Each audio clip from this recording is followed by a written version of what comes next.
They say confession cleanses the soul. But what if your sin is written in your brother's blood on virgin snow? What if the only woman who can save you is the one the law wants dead? Wyoming Territory, December 1880, 3 years before our story truly begins. The storm came down from the mountains like the wrath of God himself, turning the world into a howling white nightmare. Daniel Cartwright, 19 years old and shaking in his worn coat, stood at the edge of the hunting trail and looked back toward home. The ranch was only 5 miles behind them, but it might as well have been 500. His brother Owen stood 20 feet ahead, rifle slung over his shoulder, jaw set with that familiar stubborn pride their father had beaten into both of them since birth. Owen was 25, then broad-shouldered and certain of everything the way young men are before the world teaches them better. Daniel's voice barely carried over the wind. "Owen, we need to turn back. This storm is getting worse." Owen didn't even look at his brother. "Pa said a Cartwright man hunts even in hellfire. You backing out, boy?" The word boy landed like a slap.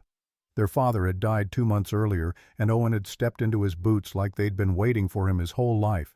The same boots, the same voice, the same impossible standards. "I'm not backing out." Daniel pushed forward through snow that was already knee-deep. "I'm saying we're going to die out here if we don't head back. Then go home and prove you're not a Cartwright man after all. That's what did it. Not the cold, not the fear, but that word, prove." Everything in their family came down to proving. Proving you were strong enough, man enough. Proving you deserved the name written on the graves up on the hill. The trail narrowed as it climbed rock face on one side and a steep drop on the other. The snow made everything slick, treacherous. They were 2 miles up the mountain when it happened. The wind hit like a physical force, shoving Daniel sideways just as his boot came down on hidden ice. His feet went out. He grabbed for the rock face, but his frozen fingers couldn't hold. The world tilted. "Owen!" The scream tore out of Daniel's throat as he slid toward the edge. Owen spun around. His eyes went wide. He lunged, hand reaching, but he was too far away, always too far away. Daniel went over the edge. He fell 20 feet before he hit the outcropping. The impact drove the air from his lungs and sent lightning bolts of pain through his spine. Above him he could hear Owen screaming his name, and then the sound of his brother climbing down boots, slipping on wet rock. Owen reached him 3 minutes later. He dropped to his knees beside Daniel, hands hovering, not knowing where to touch, not knowing how to fix this. "Daniel. Oh God. Daniel, talk to me."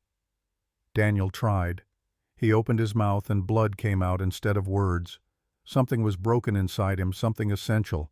He could feel it in the way his chest wouldn't rise properly, in the way cold was spreading through him that had nothing to do with the snow. "I'm going to get you home." Owen's voice was high and panicked, nothing like the confident bark from an hour ago. "You're going to be fine." But they both knew he wasn't. Then the light in his eyes went somewhere. Then the light in his eyes went somewhere else. Somewhere Owen couldn't follow. Owen held his brother's body until the storm passed. Held him for hours, crying, begging, bargaining with a God who wasn't listening. When the snow finally stopped, Owen carried Daniel down the mountain. His back screamed, his legs gave out. But he didn't stop. Just kept walking, kept carrying, kept whispering "I'm sorry" over and over like a prayer that wouldn't take. Their mother was standing on the porch when Owen came into view. She took one look at what he was carrying and her knees buckled. She didn't scream, didn't cry. Just made a sound like all the air had been punched out of her. They buried Daniel 2 days later on the hill behind the house next to their father. Owen dug alone. Wouldn't let anyone help. Wouldn't let anyone see him cry.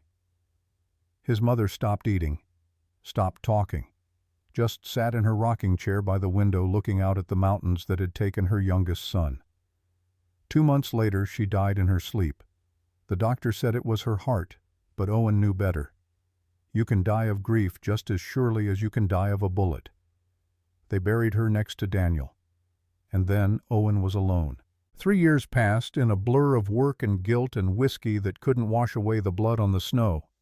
3 years of Owen working himself to exhaustion, hoping if he just got tired enough he wouldn't dream. 3 years of standing at those graves every Sunday, talking to people who couldn't answer. 3 years of slowly realizing that he was following his brother and mother down into that dark place, just taking longer about it. He was 28 years old. He felt 60. That's when Owen wrote the advertisement. Not because he wanted a wife. He wrote it because he woke up one morning with his father's old revolver in his hand and couldn't remember picking it up. He wrote it because he was terrified of what would happen if he spent one more winter alone with his guilt. The advertisement ran in newspapers across 3 territories. It said, "Rancher seeks partner. Must be strong-willed, unafraid of isolation, and willing to rebuild something broken. Age and past unimportant. Only honesty required." 7 letters came back. 6 were from young women with pretty handwriting and prettier words. They wrote about homemaking and children and fresh starts. Owen burned those 6 letters without answering. The 7th letter was different. The paper was rough. The handwriting was strong letters pressed hard into the page. It said, "Mr. Cartwright, I am called Aita by my people, Mrs. Mankiller by yours. I have survived the long walk, buried a husband, raised 4 children between 2 worlds. I can mend what's broken fences, cattle, and maybe men. If you'll have me, I'll come." Owen read that letter 17 times. He didn't know what the long walk was, didn't know what it meant to raise children between 2 worlds. But he knew broken when he saw it, and something in those words spoke to the shattered parts of him. He wrote back that same night. His hand shook so bad he had to start over 3 times. Finally he managed, "Come. I'll wait for you at Redemption Creek Station." October 15th. Cut to present day. Autumn, 1883. Owen stood at those 3 graves just like he did every Sunday. The morning was cool, crisp October air that made the whole world feel clean. He'd been up since 4 doing chores, trying to keep his hands busy so his mind wouldn't wander. "Daniel." Owen's voice cracked. "She's coming today. The woman from the letter. I'm trying, brother. I'm trying not to follow you down." The wind rustled through the grass. Owen liked to think that was Daniel answering, but he knew better. The dead don't answer. Owen rode into town around 11. Redemption Creek wasn't much, just a main street with a general store, a saloon, a church, and the train station. He could feel eyes on him as he hitched his horse, could hear the whispers starting. "That's Owen Cartwright. Poor boy. Lost his whole family. Heard he's expecting a mail-order bride today." Owen ignored them. He'd gotten good at ignoring things. The station master gave him a sympathetic nod. "Train's on time. Should be here in 10 minutes. Owen found a spot on the platform where he could wait. His heart was pounding so hard he could feel it in his throat.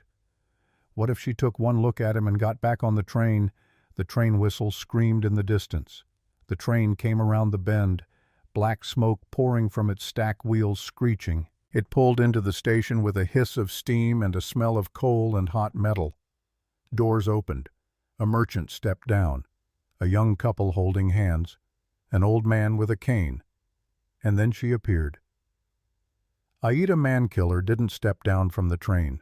She unfolded herself from it and kept unfolding, rising to a height that made every person on that platform stop and stare. 6 feet 1 inch of weathered strength and absolute dignity. She was 60 years old, though Owen didn't know that yet. Her face was the color of canyon stone, lined with decades of sun and survival. Her hair was steel gray, almost white, braided in a long rope that fell past her shoulders. She wore a simple brown dress, but the dress couldn't hide the width of her shoulders or the strength in her hands. She wore boots made of soft leather, intricate patterns worked into them. Around her wrist was a copper bracelet etched with symbols Owen didn't recognize. When she looked up, her eyes were the color of dark honey, sharp and clear and afraid of absolutely nothing. The entire town of Redemption Creek stopped breathing. Owen heard someone whisper, "Apache." Someone else muttered, "Savage." Mrs. Violet Pruitt from the general store gasped and put her hand over her mouth. Owen's first thought was, "She's old enough to be my mother." His second thought was, "She's magnificent." His third thought was, "Everyone is staring, and she knows it, and she doesn't care." Aida's eyes found Owen across the platform. She'd never seen his face, but somehow she knew. She picked up her worn carpetbag and walked toward him with long strides that made her look like she owned the earth beneath her feet. She stopped 3 paces away, close enough to speak, far enough that he had space to run. Her voice was low, textured like river stones. "Mr. Cartwright, I am Aida Mankiller. You did not ask my age in the letters. I did not offer it. I am 60 years old. If this is unacceptable, I will take the next train back to Colorado." The words hung in the air like a challenge and a surrender. Owen could feel the whole town watching, could imagine what they were thinking, what they'd say tonight in the saloon in the church. But Owen looked at this woman who'd traveled 3 territories alone to answer an advertisement from a stranger, who stood 6 feet tall without apology, who met his eyes with a dignity that came from surviving everything life could throw and still standing straight, and something in his chest cracked open. "Ma'am, Mrs. Mankiller." His voice came out steadier than he felt. "I advertised for someone strong and honest who could endure isolation. You traveled 3 territories alone knowing people like them." He gestured at the staring crowd. "Would look at you like you're less than human. That's about as strong and honest as it gets in my book." Something flickered in Aida's eyes. Surprise, maybe, or hope trying not to get itself hurt. Owen picked up her carpetbag. It was heavier than he expected, like her whole life was packed into faded canvas. "Welcome to Redemption Creek, Mrs. Mankiller. Let's get you home."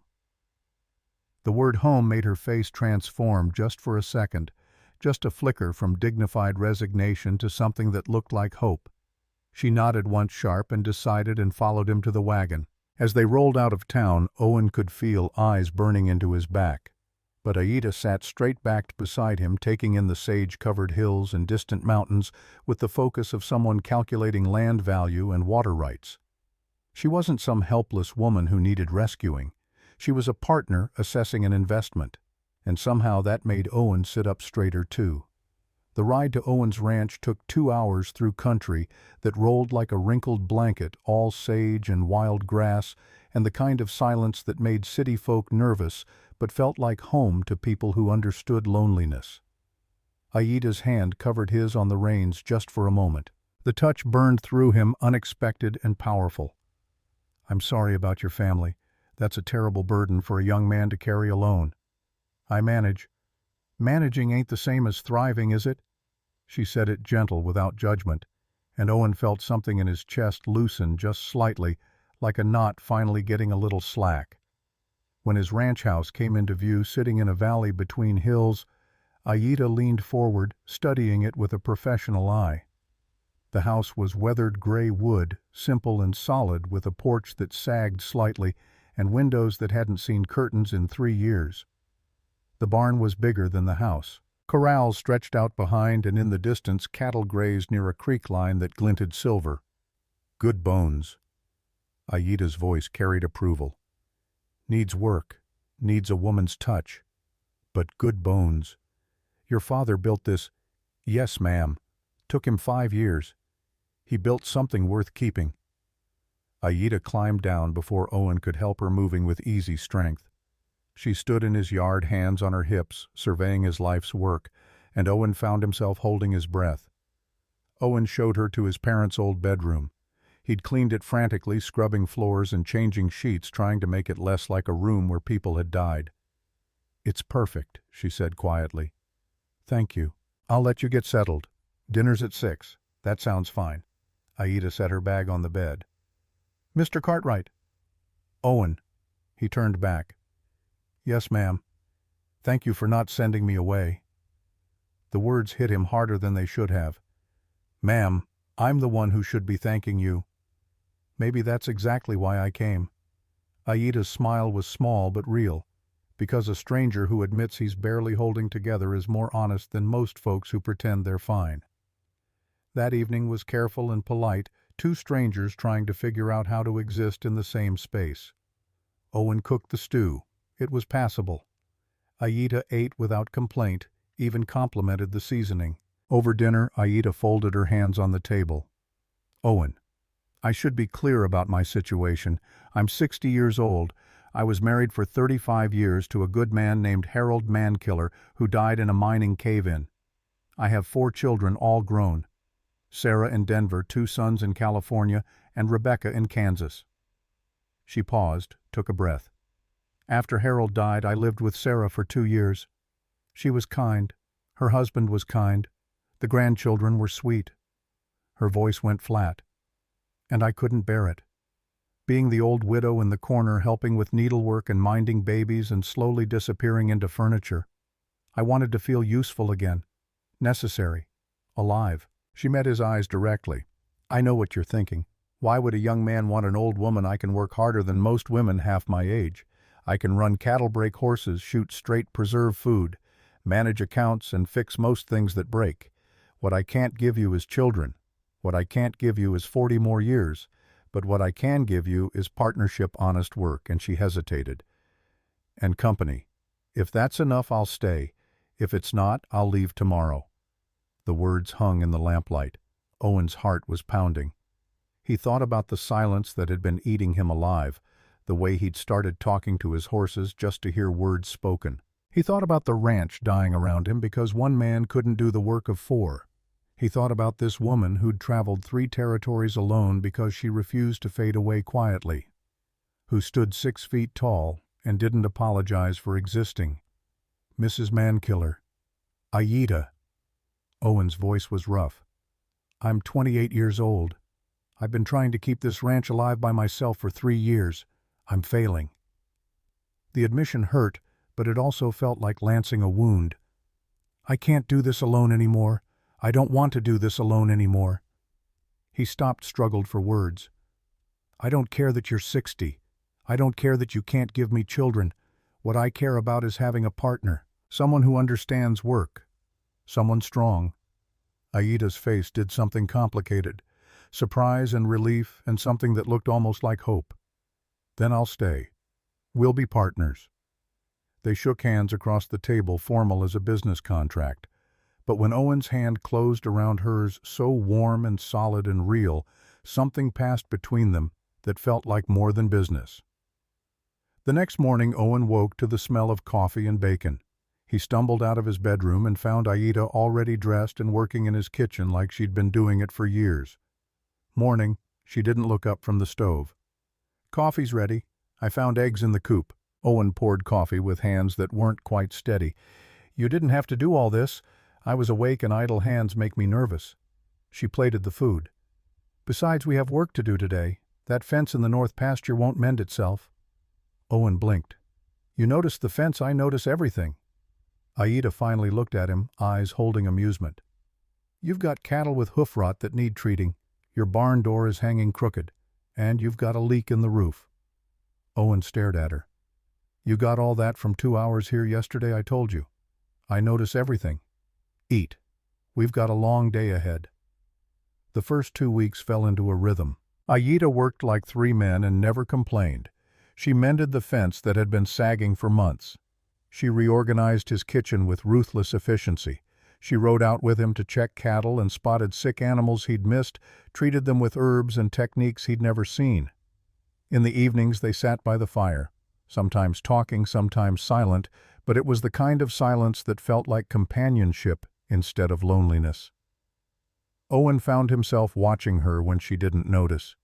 The way her large hands moved with grace when she sewed, the way she hummed old songs while cooking, the way she stood at the window in the mornings watching sunrise paint the mountains gold. And Aida found herself watching him too.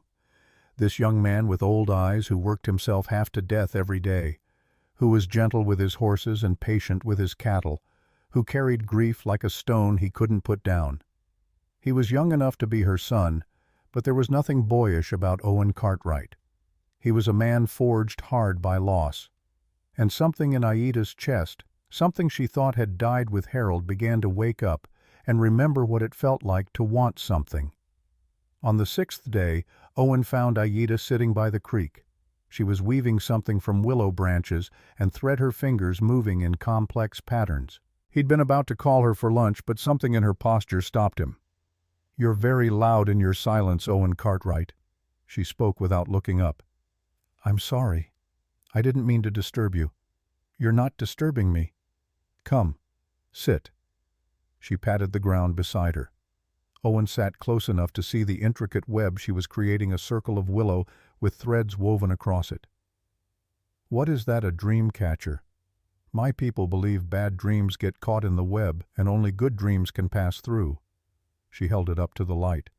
"Though I've had 60 years of dreams, and I've learned that sometimes the bad ones teach us more than the good ones ever could." Owen watched her hands move. "Do you think you could make one big enough for a whole ranch?" Aida's hands stilled. She turned to look at him. Really look at him. "Maybe. But first you have to tell me what nightmares are chasing you." Owen's throat closed. He looked away at the creek, at the mountains. "I hear him scream. Every night. Daniel. When he fell, he screamed my name. And his voice broke. I couldn't save him." Aida set down the dream catcher. She didn't reach for Owen. She just turned toward him and spoke in a voice that had survived 60 winters. "I had a son. His name was Dakota. It means friend to everyone in my tongue. He was 6 years old. I held him every day, taught him to track deer, to read the stars. And then, in 1864, at Canyon de Chelly, a soldier shot him in the back while he tried to hide behind a rock.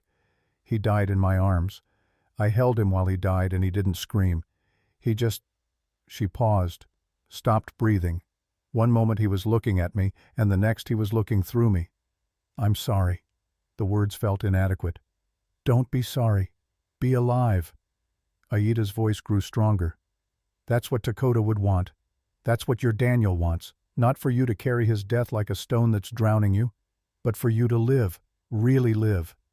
They sat in silence for 10 minutes. 20. The only sound was the creek moving over stones and birds calling. It wasn't uncomfortable. It was the kind of quiet that happens when two people understand each other's pain. Finally, Aida spoke again. "Owen Cartwright, your brother's death was not your punishment. It was life's cruelty. But you're still here, and that means you have a choice. Die with him in your guilt or live for something bigger. I don't know how to live anymore. Then I'll teach you." Aida's hand settled on his shoulder, warm and heavy. "Just as you're teaching me to feel alive again." Owen looked at her. This woman who'd seen more loss than he could imagine, who'd survived wars and death, and was still here, still choosing to feel, still choosing to fight. And something in him shifted, not healed, not fixed, but shifted, like a bone that had been set wrong finally moving back into place. That night, everything changed. They'd spent the afternoon working on the barn door, both of them sweating despite the October chill. Aida had spotted the problem immediately, 3 rusted hinges that needed replacing, and she'd worked alongside Owen with easy competence. When they finished, the sun was setting, painting the sky orange and pink. Aida stood in the barnyard, hands on her hips, looking at their work with satisfaction.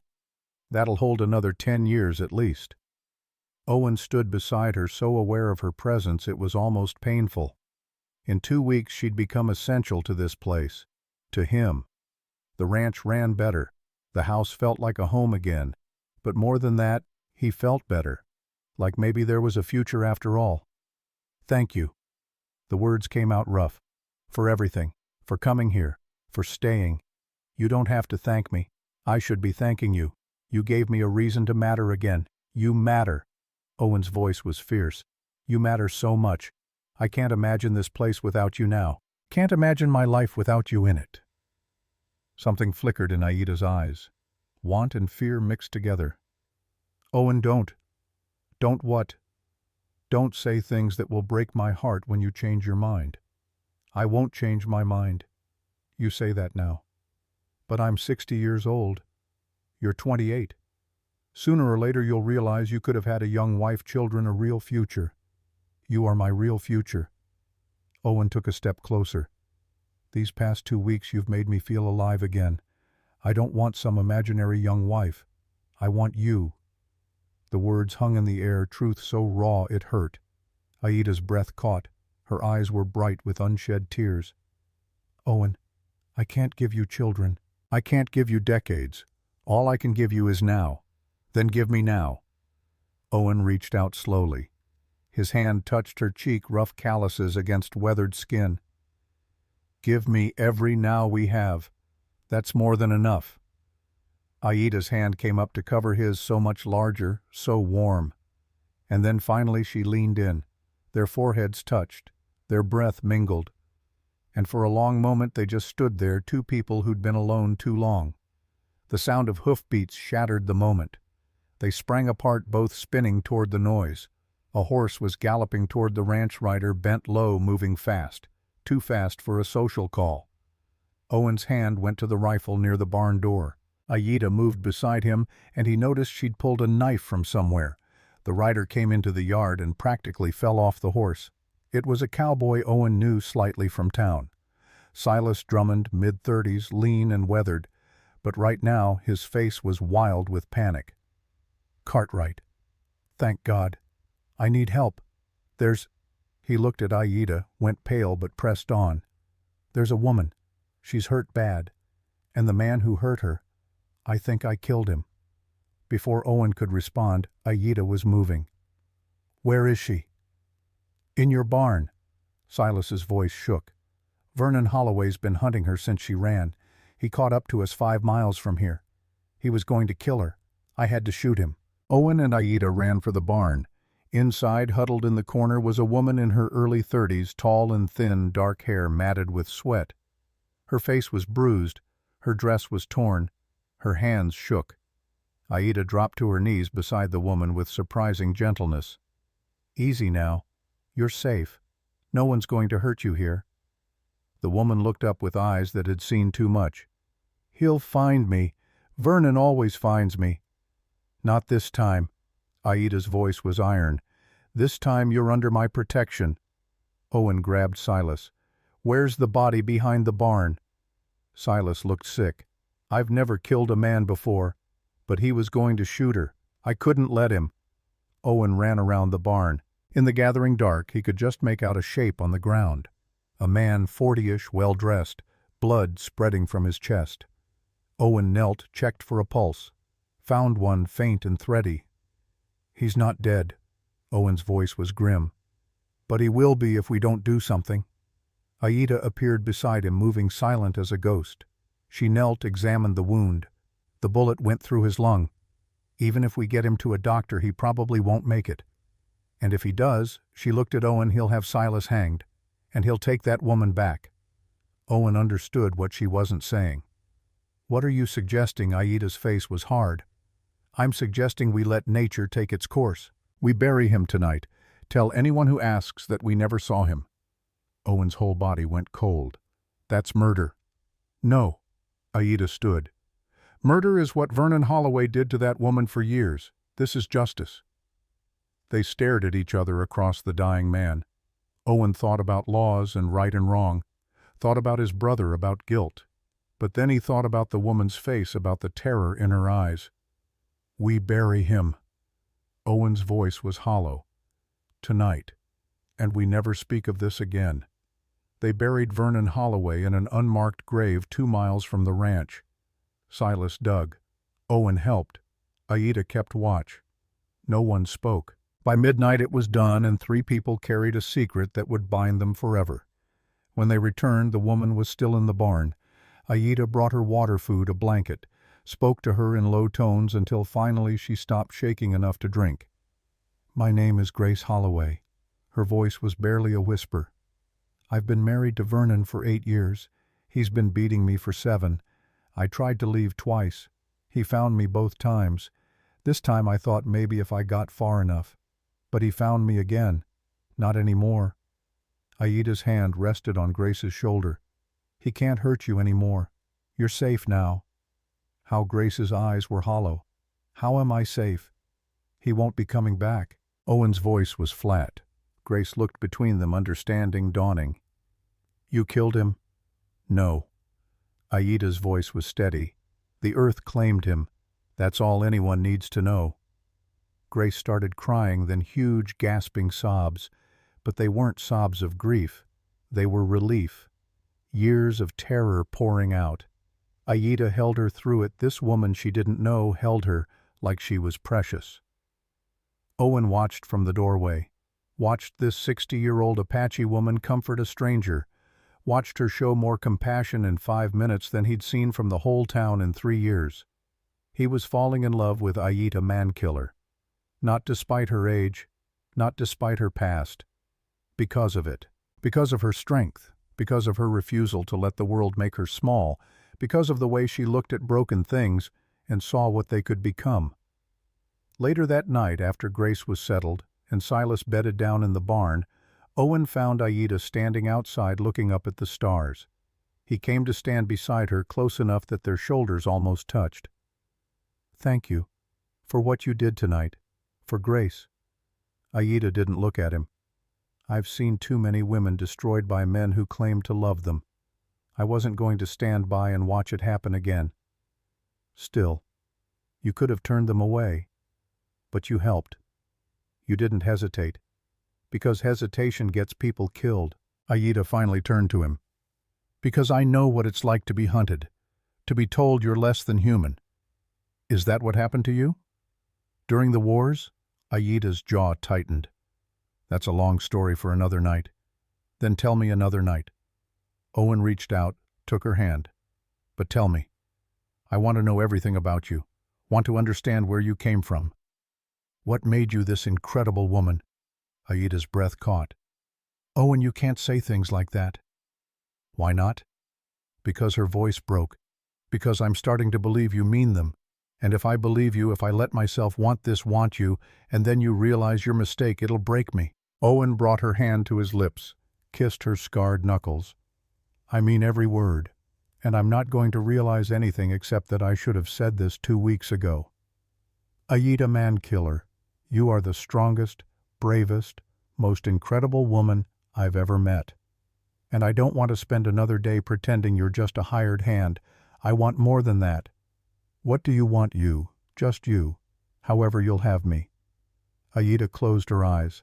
A single tear traced down her weathered cheek. When she opened her eyes again, they were blazing. "Then take me inside. Show me you mean it. Make me feel wanted again. Make me feel alive." They walked into the house together, hands clasped tight. And as the door closed behind them, neither of them saw the figure watching from the road. Deputy Marshal Cole Brennan sat on his horse in the darkness, a piece of paper in his hand. A warrant, old and yellowed but still legal. A warrant with Aida Mankiller's name on it. Tomorrow he would make his move.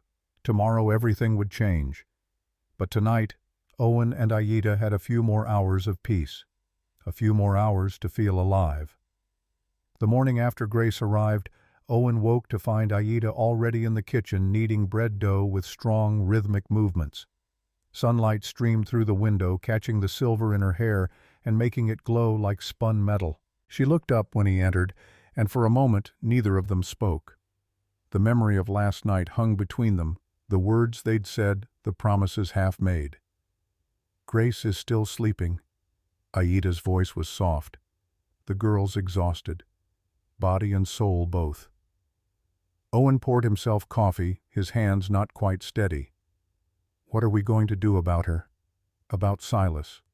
About all of it? We're going to let her heal." Aida punched down the dough with more force than necessary. "We're going to give her time to remember what it feels like to wake up without fear. And we're going to make sure that if anyone comes asking questions, we have answers that keep all of us safe. You've done this before." It wasn't a question. Aida's hands stilled, her eyes went somewhere distant, somewhere dark. "Yes, I've helped women run before. During the wars. After them. White women married to soldiers who thought their uniform gave them the right to break things. Apache women married to white men who thought the same. Running is running no matter what color your skin is. And did they make it? The women you helped? Some did." Aida resumed kneading. "Some didn't. The ones who didn't, it wasn't because they weren't strong enough. It was because the men hunting them were stronger, or had more friends, or the law on their side." Her jaw tightened. "But I learned something from every single one. I learned that sometimes justice doesn't come from courts or sheriffs. Sometimes it comes from people who refuse to look away. Owen moved to stand beside her at the counter. He wanted to touch her, to feel the warmth of her skin under his fingers, but he wasn't sure if last night had changed the rules between them or if morning light had reset everything back to careful distance. Aida solved the problem for him. She reached out with one flour-dusted hand and touched his cheek, leaving a white mark. "You're thinking too loud again. I'm thinking about you. About us. About whether last night meant what I think it meant. What do you think it meant, that maybe we're not just partners anymore, that maybe we're something more?" Aida's thumb traced the line of his jaw. "Maybe is a coward's word, Owen Cartwright. Either we are or we aren't." "Then we are." Owen's voice was rough. "We're something more. If you want that. If I'm not presuming too much. You're not presuming enough." Aida leaned in and kissed him, soft and quick-tasting like flour and coffee and promise. "There, now we've settled it. We're courting, as your people would say, though at 60 years old courting feels like a word for younger folks. Then what should we call it? Living." Aida smiled, and it transformed her whole face. "We're living, Owen. Finally. Both of us." The sound of footsteps on the stairs made them step apart. Grace appeared in the doorway, moving like every step hurt. She was wearing one of Aida's nightgowns, far too large for her thin frame. Her face was a palette of bruises in various stages of healing purple and green and yellow, but her eyes were clearer than they'd been last night, less wild, more present. "Morning." Her voice was hoarse. "I'm sorry. I didn't mean to intrude." "You're not intruding." Aida pulled out a chair. "Sit. I'll get you some breakfast. I don't want to be any trouble." "You're not trouble." Owen said it firmly. "You're safe here. That's all that matters." Grace sat down slowly, like she expected the chair to collapse under her. "Where's Silas?" "In the barn." Aida set a plate of eggs and bread in front of Grace. "He's been up since before dawn checking the horses. I think he's avoiding coming inside. Feels guilty, probably. He saved my life." Grace's hands trembled as she picked up her fork. "Vernon was going to kill me. Right there on the road. And Silas—" She stopped, swallowed hard. "He didn't even know me. We'd only met 2 days before when I asked him for directions to the next town. But when Vernon caught up to us when he pulled his gun, Silas didn't hesitate. That's the kind of man he is." Owen had known Silas Drummond for years, though not well. Knew him as a quiet cowboy who kept to himself, who had a reputation for being fair and honest. Never knew the man had it in him to kill someone even in defense of a stranger. The kind of man who sees something wrong and stops it. Aida's voice held approval. "That's rare, especially when stopping it puts his own neck in the noose." They ate in silence for a while. Then Grace spoke again, her voice small. "What happened to Vernon's body, I mean? Last night it's blurry. I remember Silas shooting him and then riding here and then you two helping me, but after that everything's fog." Owen and Aida exchanged glances. Owen spoke carefully. "Vernon Holloway died last night. The earth took him. That's all anyone needs to know." Grace looked between them, understanding slowly. "You buried him, somewhere no one will find him. We did what needed doing." Aida's voice was matter-of-fact. "And now we're all bound together by that choice. You, me, Owen, and Silas. We keep each other's secrets, and we keep each other safe. I don't know how to thank you. You don't need to thank us. You need to heal. And then you need to decide what comes next for you." Grace's eyes filled with tears. "I don't know what comes next. I don't know how to be anything except Vernon's wife. I've been that for 8 years. Before that, I was my father's daughter. I've never just been—" She gestured helplessly. "Grace." "Then that's what you'll learn here." Aida reached across the table and covered Grace's hand with her own. "You'll learn how to be just Grace, and we'll help you figure out what that means." The days fell into a new rhythm. Owen and Aida worked the ranch together, their movements synchronized, like they'd been partners for years instead of weeks. Grace stayed close to the house at first, helping with cooking and cleaning, moving carefully like a deer that expected hunters. Silas worked himself to exhaustion every day, taking on the hardest jobs without complaint, like he was trying to atone for something no one blamed him for. In the evenings, the four of them would sit around the kitchen table. Sometimes they talked. Sometimes they sat in comfortable silence. But always there was the sense of people who'd been through something together, bound by shared secrets and shared survival. Owen watched Aida during those evenings, watched the way she drew Grace out with patient questions, never pushing, always listening. Watched the way she treated Silas with the same respect she'd give any man, never making him feel like he owed her anything. Watched the way she moved through his house like she belonged there, like she'd always belonged there. And Aida watched Owen too. Watched the way he was careful with Grace, never making sudden movements, never raising his voice. Watched the way he worked alongside Silas without judgment, treating the man as an equal despite the darkness they shared. Watched the way Owen looked at her when he thought she wasn't paying attention, his eyes full of something that made her chest tight and her breath short. They hadn't shared a bed since that first night. There hadn't been time with Grace needing care and Silas needing reassurance, and both of them needing to present a united front. But the wanting was there, simmering under every glance, every accidental touch, every moment they found themselves alone together. It was on the 8th day that Deputy Marshal Cole Brennan came to call. Owen was mending fence in the north pasture when he saw the rider approaching. He recognized Cole's gray horse from half a mile away, and his stomach dropped like a stone in deep water. He whistled for Aida, who was working on the other side of the field, and she came immediately, reading the tension in his posture. "Law's coming." Owen kept his voice low. "Cole Brennan. He's the deputy marshal for this territory. What does he want?" "Don't know yet. But nothing good comes from a lawman riding out to a ranch in the middle of the week." They walked back to the house together, arriving just as Cole dismounted. He was a man in his late 30s, lean and weathered, with hard eyes that had seen too much and trusted too little. He wore his badge pinned to his vest, and his gun hung low on his hip in the way of men who knew how to use it. "Cartwright?" Cole's nod was perfunctory. "Mrs. Mankiller. I heard you'd taken on a housekeeper. Didn't realize she was Apache."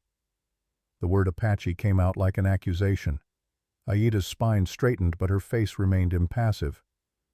"Marshal, what brings you all the way out here, just following up on some reports?" Cole's eyes moved between them, assessing, judging. "We've had word that a man named Vernon Holloway went missing last week. His horse was found wandering about 5 miles from here. No sign of the rider."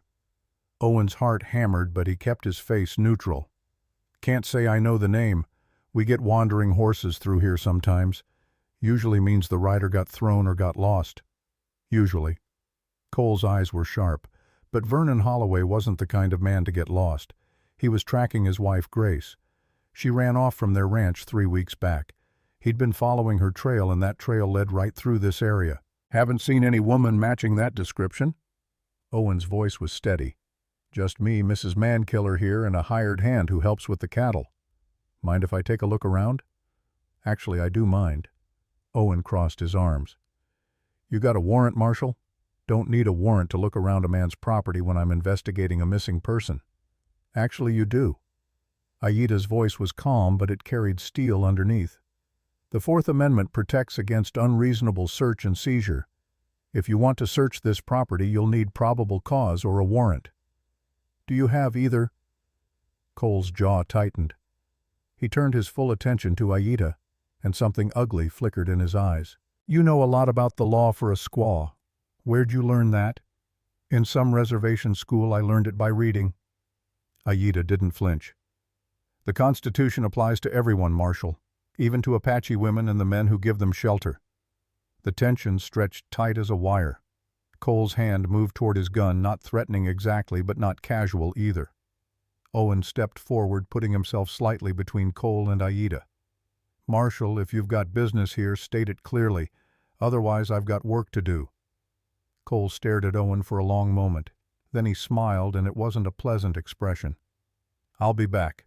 With a warrant if I need one. And Cartwright," he swung back into his saddle, "you should be careful about the company you keep. Apache have a way of bringing trouble to good Christian folk." He rode off, leaving a cloud of dust and menace in his wake. Owen waited until Cole was out of sight before he turned to Aida. That was too close. It'll get closer. Aida's face was grim. He's not done.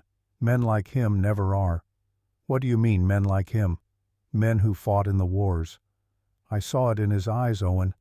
The way he looked at me. He's seen combat against my people and he hasn't forgiven or forgotten. Her hand moved unconsciously to the copper bracelet on her wrist.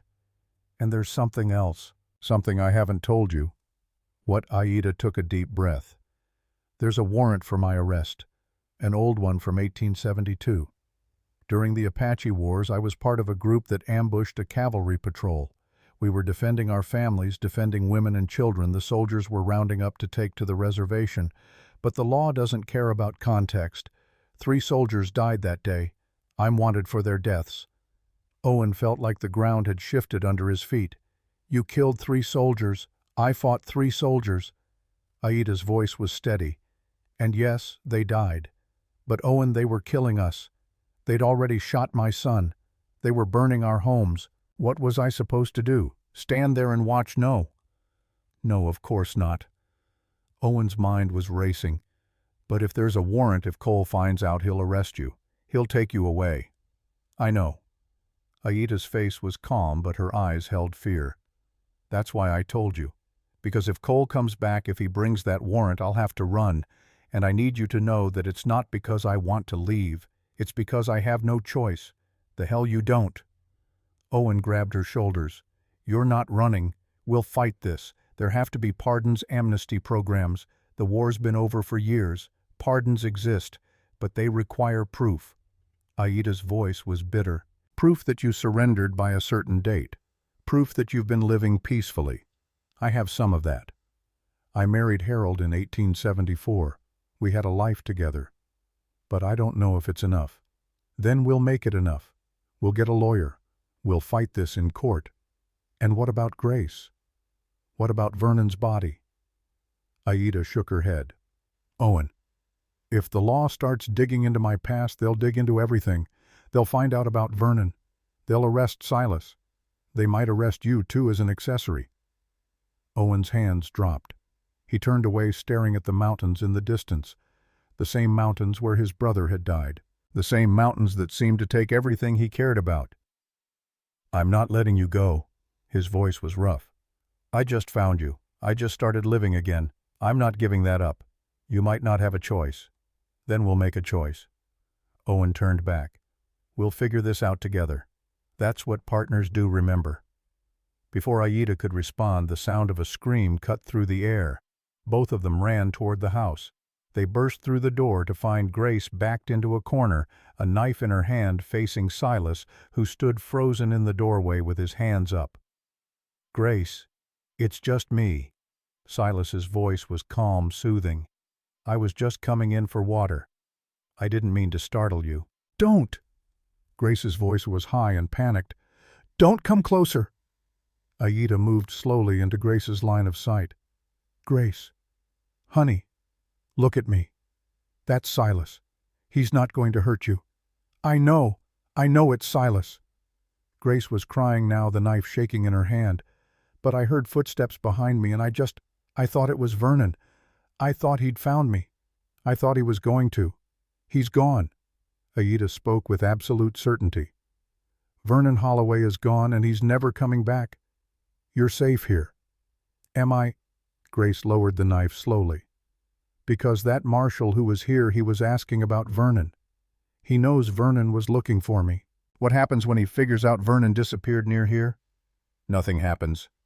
Owen's voice was firm. Because we don't know anything about Vernon Holloway. He never came here. We never saw him. But that's a lie. Grace's face crumpled. And lies have a way of coming out.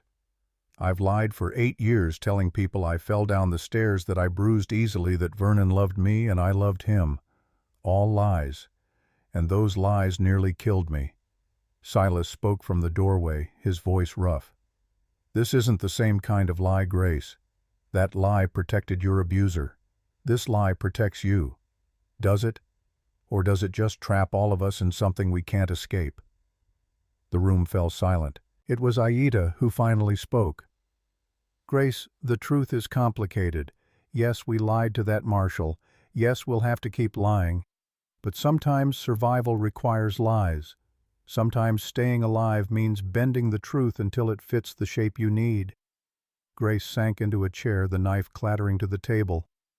I'm so tired. I'm tired of being afraid. Tired of looking over my shoulder. Tired of wondering when the next blow will come. Then rest. Aida knelt beside her. You're safe here, and we're going to keep you safe. All of us. Together. But for how long? Grace looked at each of them in turn. How long before the law figures it out? How long before someone talks? How long before this all falls apart? No one had an answer. That night, after Grace had cried herself to sleep and Silas had retreated to the barn, Owen found Aida outside. She was sitting on the porch steps looking up at the stars. He sat down beside her close enough that their shoulders touched. It's falling apart, isn't it? Everything we tried to build here? Number. Aida's voice was firm. It's being tested. That's different. Feels the same from where I'm sitting. Then you're sitting wrong. Aida turned to look at him. Owen, we've taken in a woman who was being hunted by her abuser. We've given shelter to a man who killed in her defense. We've protected people who needed protecting. That's not falling apart. That's standing up, even if it costs us everything. Even then, Aida reached out and took his hand. Because what's the alternative? Turn Grace over to the law. Tell them Vernon came here looking for her. She'd go back to whatever hell she escaped from. Or worse, she'd be charged with causing his death, and Silas would hang for defending her. So we keep lying. We keep protecting. There's a difference. Is there? Owen's voice was bitter. Because right now it feels like I'm just repeating all my old mistakes. Making choices that get people hurt. Being responsible for deaths. You're not responsible for Daniel. Aida's grip on his hand tightened. And you're not responsible for Vernon. Vernon chose to hunt his wife. He chose to try to kill her. What happened to him was just as rough as it was. The law won't see it that way. Then maybe the law is wrong. Aida's voice grew fierce. I've seen what happens when people follow unjust laws, Owen. I've seen my people rounded up and marched hundreds of miles to reservations because the law said it was right. I've seen women beaten and killed by their husbands while the law looked the other way because a man's wife was his property. The law isn't always just. Sometimes justice comes from people who refuse to obey unjust laws. Owen was quiet for a long moment. Then he said, You're the bravest person I've ever met. No. I'm just tired of watching people suffer when I can do something about it. Aida leaned her head on his shoulder. I'm 60 years old, Owen. I don't have decades left, but I have now. And I'm going to spend my now doing what's right, even if the law says it's wrong. They sat like that for a while, the night air cooling around them. Finally, Owen spoke again. Cole's going to come back. With a warrant, or with questions, or with both. What do we do when that happens? We face it together. Aida lifted her head. All four of us. We get our stories straight. We make sure everyone knows what to say. And we hope that's enough. And if it's not, then we run. All of us. We take Grace and Silas and we go somewhere the law can't find us. California maybe, or Mexico. You'd leave this place, your home. Owen, this isn't my home. Aida gestured at the ranch. This land, this house, these aren't what make a home. People make a home. You make a home. If I had to choose between keeping this ranch and keeping you, I'd choose you every time. Owen felt something break open in his chest. He turned to face her fully. Marry me. Aida's eyes went wide. What marry me? Not tomorrow. Not when this is all sorted out. Now. Tonight. Before anything else can go wrong. Before the law or fate or bad luck can take you away from me. Owen, that's crazy. Maybe.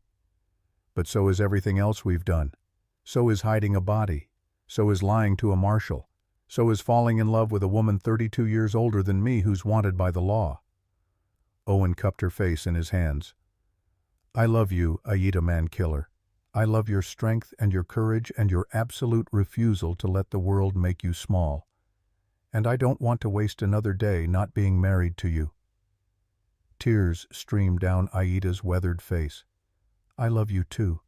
God help me, I love you too.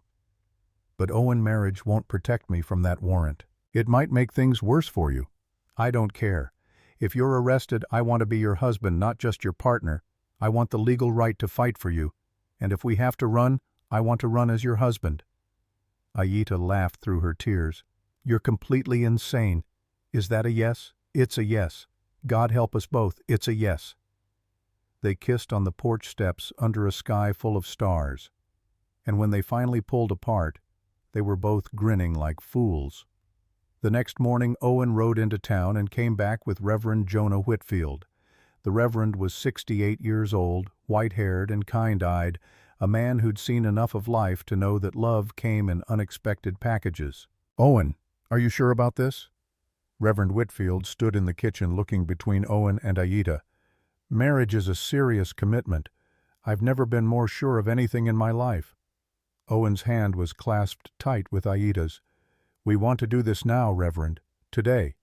And you, Mrs. Mankiller?" "You're certain I am?" Aida's voice was steady. "I know it seems sudden. I know people will talk. But I've lived 60 years, Reverend. I've learned that when you find something worth holding on to, you hold tight." Reverend Whitfield nodded slowly. "Then who will stand witness?" "We will." Grace appeared in the doorway with Silas behind her. "If you'll have us, we'd be honored." Owen smiled at them both. And so, standing in that kitchen, Owen and Aida promised themselves to each other. Not married yet, not official, but promised. Jonah agreed to perform the ceremony the next day at sunset along with Grace and Silas's wedding. There were no fancy clothes, no flowers, no guests, just simple words spoken with absolute sincerity. "Do you, Owen Cartwright, take this woman to be your lawfully wedded wife?" "I do."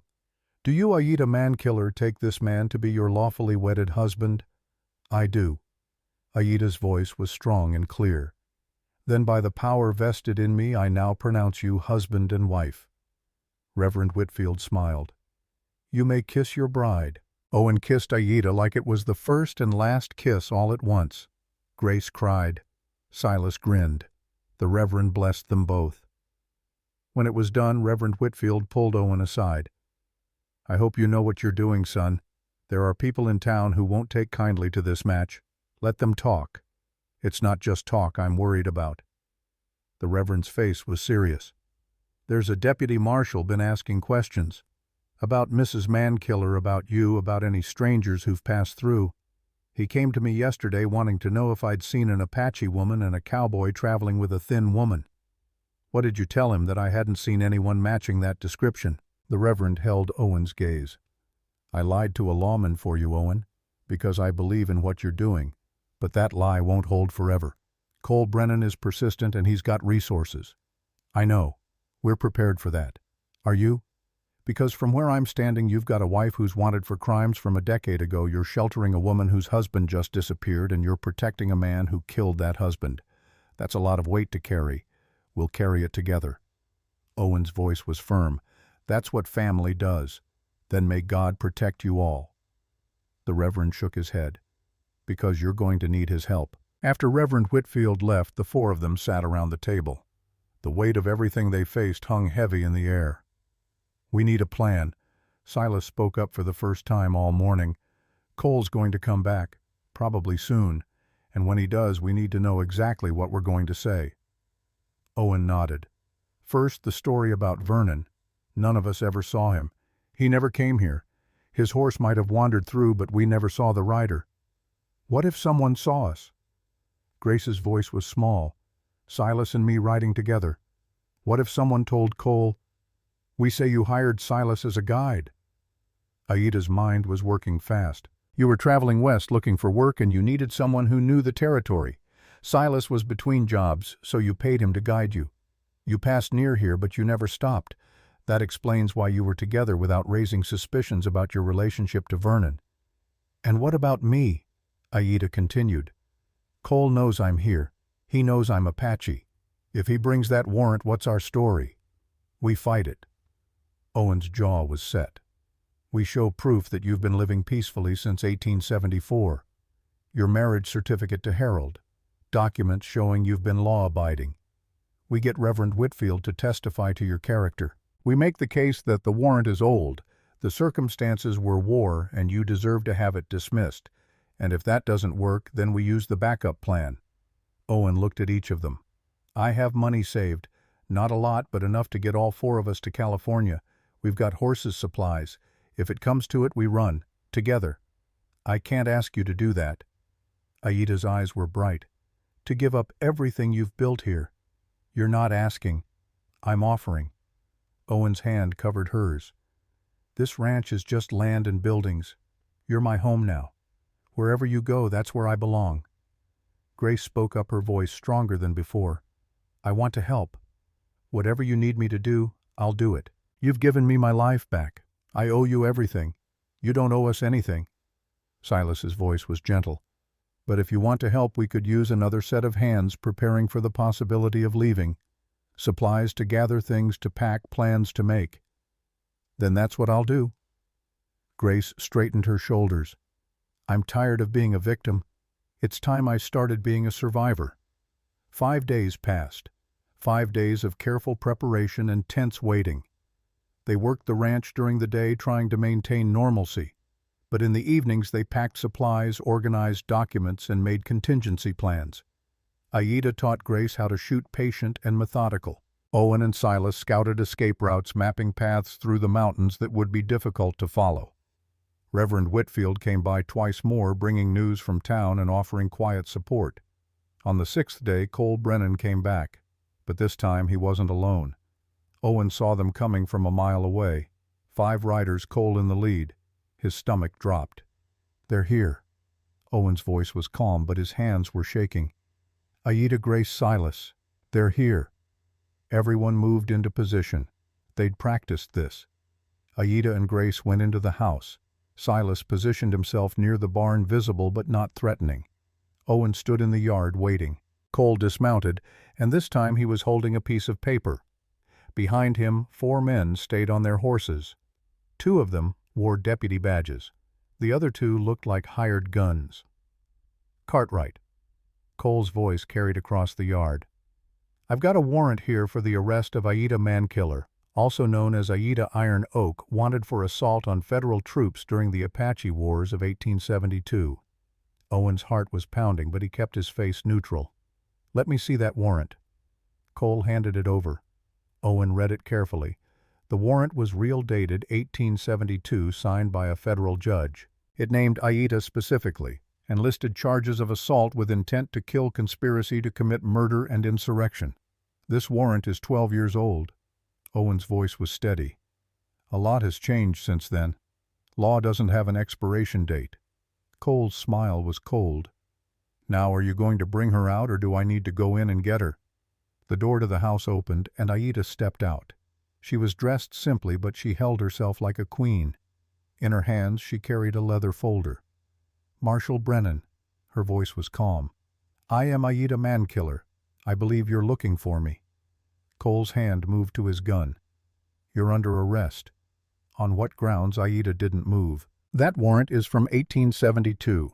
I was granted amnesty in 1873 as part of the federal peace treaty with the Apache people. I have documentation. She opened the folder and pulled out a yellowed document. This is a certificate of amnesty issued by the Bureau of Indian Affairs in November of 1873. It grants pardon to all Apache who surrendered peacefully and agreed to live under U.S. law. I surrendered in November of that year. This warrant is void. Cole's face darkened. He snatched the document from her hands, read it, and his jaw tightened. This could be forged. It's not forged. Reverend Whitfield's voice rang out. The Reverend had been waiting in the barn, another part of their plan. He walked forward with surprising authority for a man his age. That document is genuine. I've verified it with the Territorial Records Office. Mrs. Mankiller has been living as a law-abiding citizen for over a decade. She married a white man, raised a family, and has caused no trouble. That warrant no longer applies. Cole looked between Aida and the Reverend, fury building in his eyes. She killed 3 soldiers in a time of war. Aida's voice was cold, while defending women and children from being forcibly removed from their homes. If you want to arrest me for that, you'll need to arrest every soldier who killed Apache during those same years. War is war, Marshal, and the war is over. Not for me. Cole's voice was almost a snarl. I was there. I was at Canyon de Chelly. I saw what your people did, and I saw what yours did. Aida took a step forward. I saw soldiers shoot a 6-year-old boy because he looked Apache. That boy was my son. His name was Dakota. So don't talk to me about justice, Marshal. You don't know the meaning of the word. The silence was deafening. Even Cole's men looked uncomfortable. Finally, one of the deputies spoke up. Cole, if she's got amnesty, we can't arrest her. The warrant's void. Cole's hand tightened on his gun. There's still the matter of Vernon Holloway. Man goes missing 5 miles from here, and you've got an Apache woman and 2 strangers on your property. That's suspicious. We've already told you. Owen stepped forward. We never saw Vernon Holloway. We don't know what happened to him. I think you're lying. Cole's eyes were hard. I think Holloway came here looking for his wife. I think he found her. And I think something happened that you're all covering up. Prove it. Silas spoke from near the barn. You've got suspicions, but you don't have proof. You've got a warrant that's been voided, and you've got 4 people telling you the same story. So either arrest us for something you can prove, or get off this property. Cole stared at Silas for a long moment. Then he turned to his men. Search the property. You need a warrant for that. Owen's voice was firm. I've got probable cause. Missing person, suspicious circumstances. That's enough. Actually, it's not. Reverend Whitfield spoke again. Probable cause requires specific articulable facts suggesting a crime has been committed on this property. You have a missing person who disappeared miles from here. That's not probable cause to search. If you proceed without a warrant, any evidence you find will be inadmissible in court. Cole's face went purple with rage. Whose side are you on, Reverend? I'm on the side of the law. Whitfield's voice was calm. The actual law, not your interpretation of it. These people have rights. And I won't stand by and watch you violate those rights because of your personal grudges. For a moment it looked like Cole might pull his gun. The tension was so thick it felt like the air before a lightning strike. But finally one of the other deputies spoke up. Cole, we should go. We don't have grounds to search. And if we try, we could get the whole department in trouble. Cole stared at Owen, then at Aida, then at each of them in turn. His eyes promised that this wasn't over. Fine, we'll go. But I'm watching you, Cartwright, all of you. And the moment you slip up, the moment I have real evidence, I'm coming back. And next time you won't get away with it. He mounted his horse and wheeled around. His men followed. They rode out in a cloud of dust and anger. Owen waited until they were completely out of sight before he let out the breath he'd been holding. That was too close. It's not over. Aida's face was grim. He knows something happened. He doesn't have proof, but he knows. So what do we do? Grace's voice trembled. We wait, and we prepare. Silas looked at each of them. Because Cole's not going to give up. Men like him never do. That night, after Grace had gone to bed and Silas had retreated to the barn, Owen and Aida sat in their bedroom. It was the first time they'd truly been alone since their wedding 5 days ago. I thought he was going to arrest you. Owen's voice was raw. When he read that warrant, I thought he was going to take you away right then. But he didn't. Aida sat on the edge of the bed, the amnesty document held. Harold made sure I got it back in 1873. He said it was important that I'd need it someday. I didn't believe him then. I thought the war was over, that the past would stay buried. But he was right. He sounds like he was a good man. He was. Aida's smile was sad. He saved me in a way. After Dakota died after the wars, I was lost, angry, broken. Harold saw through all of that. He married me knowing my past, knowing what I'd done. He gave me a chance to start over. Do you wish he was still alive every day? But Aida reached for Owen's hand. That doesn't mean I don't want to be here with you. Love isn't a finite resource, Owen. Loving Harold doesn't mean I can't love you. Both can be true. Owen pulled her close. I'm glad you're here. I'm glad you're my wife. And I'm going to fight like hell to keep you safe. I know you will. Aida kissed him softly. But Owen, we need to be realistic. Cole isn't going to stop. And even if we have the law on our side, he'll find a way to make trouble. We should seriously consider leaving and go where California or Oregon, somewhere far from here where Cole's jurisdiction doesn't reach. We could start over, all four of us. You'd really give up everything you've built here? What have I built? Aida gestured around the room. This isn't mine. This is yours. My home was destroyed a long time ago. My people are scattered. My children are grown. I have nothing to give up except you. And you're what I want to keep. They made love that night for the second time since they'd met, slow and careful and full of desperate tenderness. Afterwards they lay tangled together, skin against skin, listening to the night sounds outside the window. Promise me something. Aida's voice was soft in the darkness. Anything. Promise me that if it comes down to a choice between me and this ranch, between me and your safety, you'll choose yourself. You'll let me go. Number Owen's voice was fierce. I'm not promising that. Owen, I'm 60 years old. You're 28. You have your whole life ahead of you. Don't throw it away for me. My life is with you. Owen propped himself up on one elbow, looking down at her in the moonlight. Before you came, I was already half dead, just going through the motions. You brought me back to life, Aida.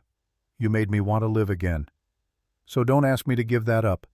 Don't ask me to go back to being that hollow man who stood at his brother's grave and couldn't remember why he was still breathing. Aida's eyes filled with tears. You're going to break my heart, Owen Cartwright. Then let it break. Let it break and heal and break again.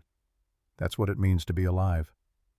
They fell asleep in each other's arms, neither of them knowing that outside in the darkness, Cole Brennan sat on his horse watching the ranch, watching and waiting and planning his next move.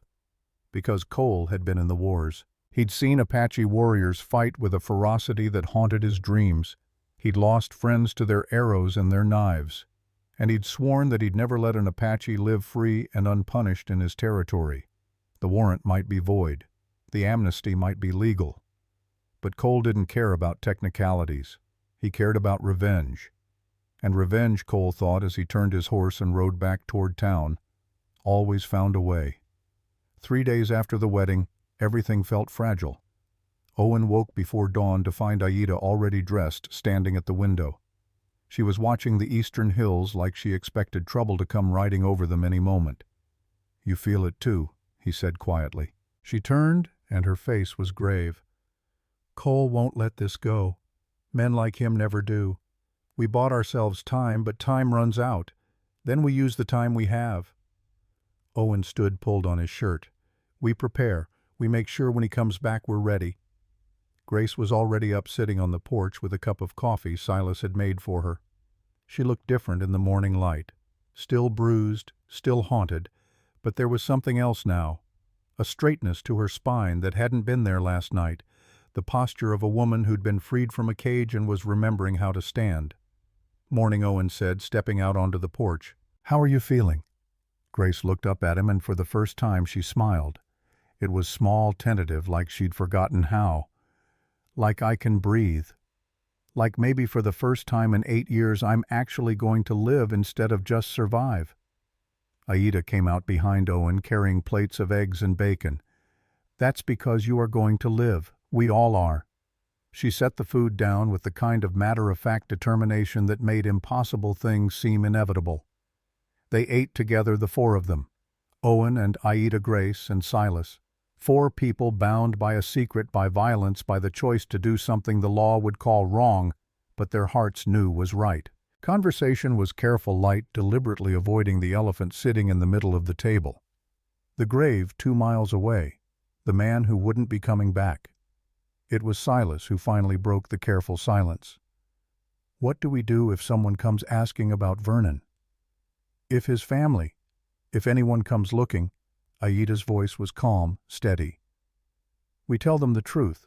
Vernon Holloway came here looking for his wife. We told him she wasn't here. He left. We never saw him again. But what if they don't believe us?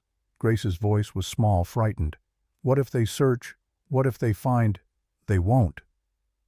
Owen's voice carried more confidence than he felt. That grave is in a ravine that floods every spring.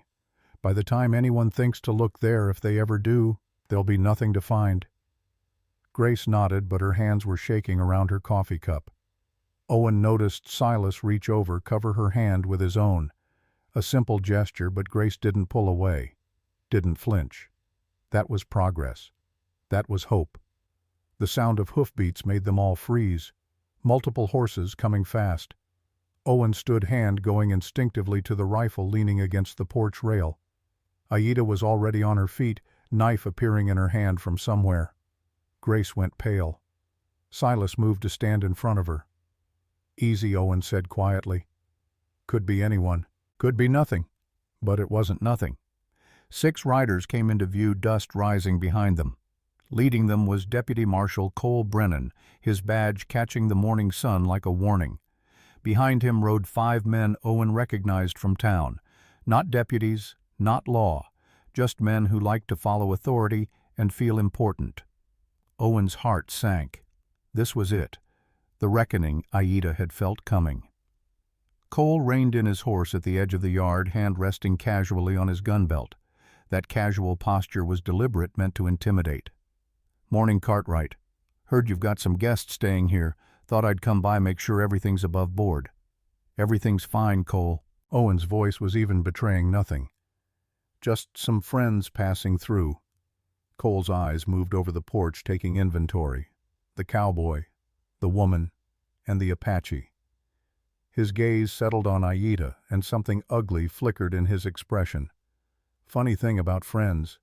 Sometimes they bring trouble with them. Sometimes they're wanted by the law. Aida stood perfectly still, but Owen could see the tension in her shoulders, could see the way her hand tightened on the knife hidden in the folds of her skirt. Cole pulled out a yellowed warrant. Aida Mankiller, also known as Iron Oak, wanted since 1872. $300 reward. The words hung in the morning air like smoke. Owen felt his blood go cold, then hot with rage. "That warrant is 11 years old. The war's over. War's over when I say it's over." Cole's smile was thin, cruel. "She's wanted, Cartwright. That means she's coming with me. Like hell she is." Owen moved down the steps, putting himself between Cole and Aida. "You want her, you're going to have to go through me. Don't make me arrest you for harboring a fugitive." Cole's hand moved closer to his gun. "And while we're talking about fugitives, maybe we should discuss your other guests. Word is Vernon Holloway was tracking his runaway wife. Word is he was headed this way. You wouldn't happen to know anything about that, would you?" Owen's mouth went dry. Cole knew, or suspected. Either way, this was about to get bad. Before Owen could answer, a new voice cut through the tension. "That's enough, Cole." Everyone turned. Reverend Jonah Whitfield rode into the yard on his old gray mare, moving slow but purposeful. At 68, Jonah was one of the oldest men in Redemption Creek and one of the most respected. He'd buried Owen's family, he'd married half the town, and right now his weathered face was set with determination. "This is law business, Reverend." Cole's voice carried warning. "Stay out of it." Jonah dismounted with the careful movements of old joints and walked straight up to Cole. "Let me see that warrant." Cole handed it over, confident. Jonah studied it, taking his time. Then he looked up, and his voice carried the kind of quiet authority that comes from decades of speaking truth. "This warrant is from 1872. That means it predates the federal amnesty of 1873. Any Apache who surrendered peacefully after that date was pardoned. All charges dropped." Cole's face darkened. "That doesn't mean anything. She was wanted for assault. It means everything." Jonah handed the warrant back. "Unless you have proof that Aida Mankiller committed crimes after 1873, this warrant is void." "It's not worth the paper it's printed on. That's not your call to make." Cole's voice rose. "I'm a federal marshal. I decide what warrants are valid." Number Jonah's voice was steel wrapped in velvet. "Federal law decides, and federal law says this woman is innocent until proven guilty of crimes committed after the amnesty. Do you have such proof, Silence?" Cole's jaw worked, but he had nothing. Because there was nothing. Aida had surrendered in November 1873, had married Harold Mankiller in 1874, had lived peacefully for 10 years. I see. Jonah turned to look at Aida, his expression gentling. Mrs. Mankiller? I don't believe we've been properly introduced. I'm Reverend Jonah Whitfield. I pastor the church in town. And I want you to know that you're welcome in Redemption Creek, you and anyone under this roof. Aida's voice was thick with emotion. Thank you, Reverend. Jonah turned back to Cole. As for Vernon Holloway, I heard in town yesterday that he was seen heading toward Nebraska. Several witnesses placed him at the border. If he was looking for his wife, he clearly didn't find her here. Owen's heart nearly stopped. Jonah was lying, creating an alibi, risking his reputation, his standing in the community to protect them. Is that so? Cole's voice dripped skepticism. Witnesses. 3 of them. Jonah's voice didn't waver. I'd be happy to provide their names if you'd like to verify. But that would mean a 3-day ride to the border and back. Seems like a waste of time when there's no evidence of wrongdoing here. Cole looked at Jonah, at Owen, at Aida. His hand was still near his gun. The men behind him shifted in their saddles, uncertain. They'd come expecting an easy arrest, maybe some excitement. They hadn't expected to face down a reverend who knew the law better than their marshal. Finally, Cole spoke, his voice cold with barely controlled rage. This isn't over, Cartwright. I'll be watching. All of you. One wrong move, one slip, and I'll be back. And next time I won't be asking nicely. He wheeled his horse around, spurred it hard. The 5 men followed, leaving dust and tension in their wake. When they were gone, Owen's legs nearly gave out. He sat down hard on the porch steps, head in his hands. Jonah, what you just did, you could lose everything. Jonah sat beside him with a tired sigh. Owen, I lost everything that mattered during the wars. I was a chaplain with the cavalry. I watched soldiers burn Apache villages, watched them shoot women and children and call it duty. I've spent 20 years trying to make amends for the things I saw and didn't stop. So no, I'm not losing anything by helping Aida. I'm finally doing what I should have done 30 years ago. Aida stepped forward, knelt in front of Jonah. Her eyes were bright with tears. Why? Why would you risk so much for me? You don't even know me. Jonah reached out, took her hand in his gnarled ones. Because I know what you've survived. Because I know what was done to your people in the name of law and order and civilization. Because I'm tired of standing by while good people suffer. And because, Mrs. Mankiller, you're one of God's children just like everyone else, and you deserve to live without fear. Aida pulled Jonah into a fierce hug. The old man looked startled, then pleased, patting her back awkwardly. When she released him, she was openly crying. Thank you. Thank you. Don't thank me yet. Jonah stood, brushed dust from his coat. Cole Brennan is a dangerous man. He doesn't like being made a fool of, and he doesn't let go of grudges. He'll be looking for any excuse to come back here. You all need to be very careful. What about the witnesses? Owen asked. The ones you said saw Vernon at the border? Jonah's smile was small-tired. I'll find them.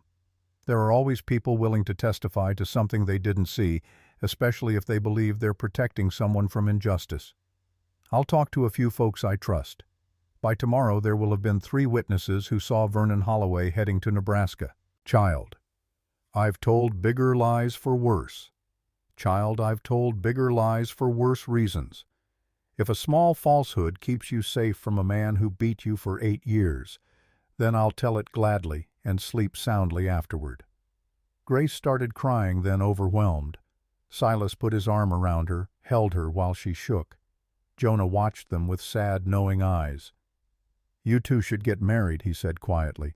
Soon as possible. If Grace is married to Silas, if Vernon does turn up somehow, he has no legal claim on her. Silas looked at Grace. She looked back at him. Something passed between them, silent and significant. Yes, Silas said. Yes, we should.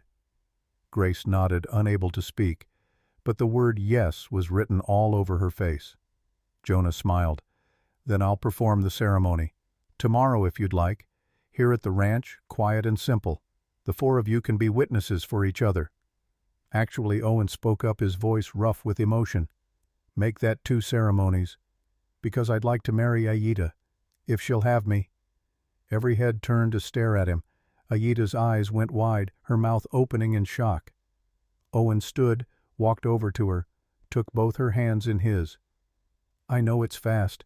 I know we've only known each other 2 weeks, but I've never been more certain of anything in my life. Aida Mankiller, you saved me. You made me want to live again, and I don't want to waste another day pretending you're just my partner or my friend. I want you to be my wife." Aida's hands trembled in his. "Owen, I'm 60 years old. You could have anyone. You should have someone young who can give you children a future. You are my future." Owen's voice was fierce. "I don't want anyone else. I don't want children. I want you, every stubborn, strong, beautiful inch of you, for however long we have. 10 years, 20 years, 40 years, I don't care. I want every moment I can get." Tears streamed down Aida's weathered cheeks. "Yes." Her voice was barely a whisper. "Yes, Owen Cartwright, I'll marry you." They kissed there on the porch with Jonah grinning and Grace crying happy tears and Silas looking like he might cry himself. It was a moment of pure joy in the middle of chaos and danger and uncertainty. But the moment couldn't last. The world had a way of intruding on happiness.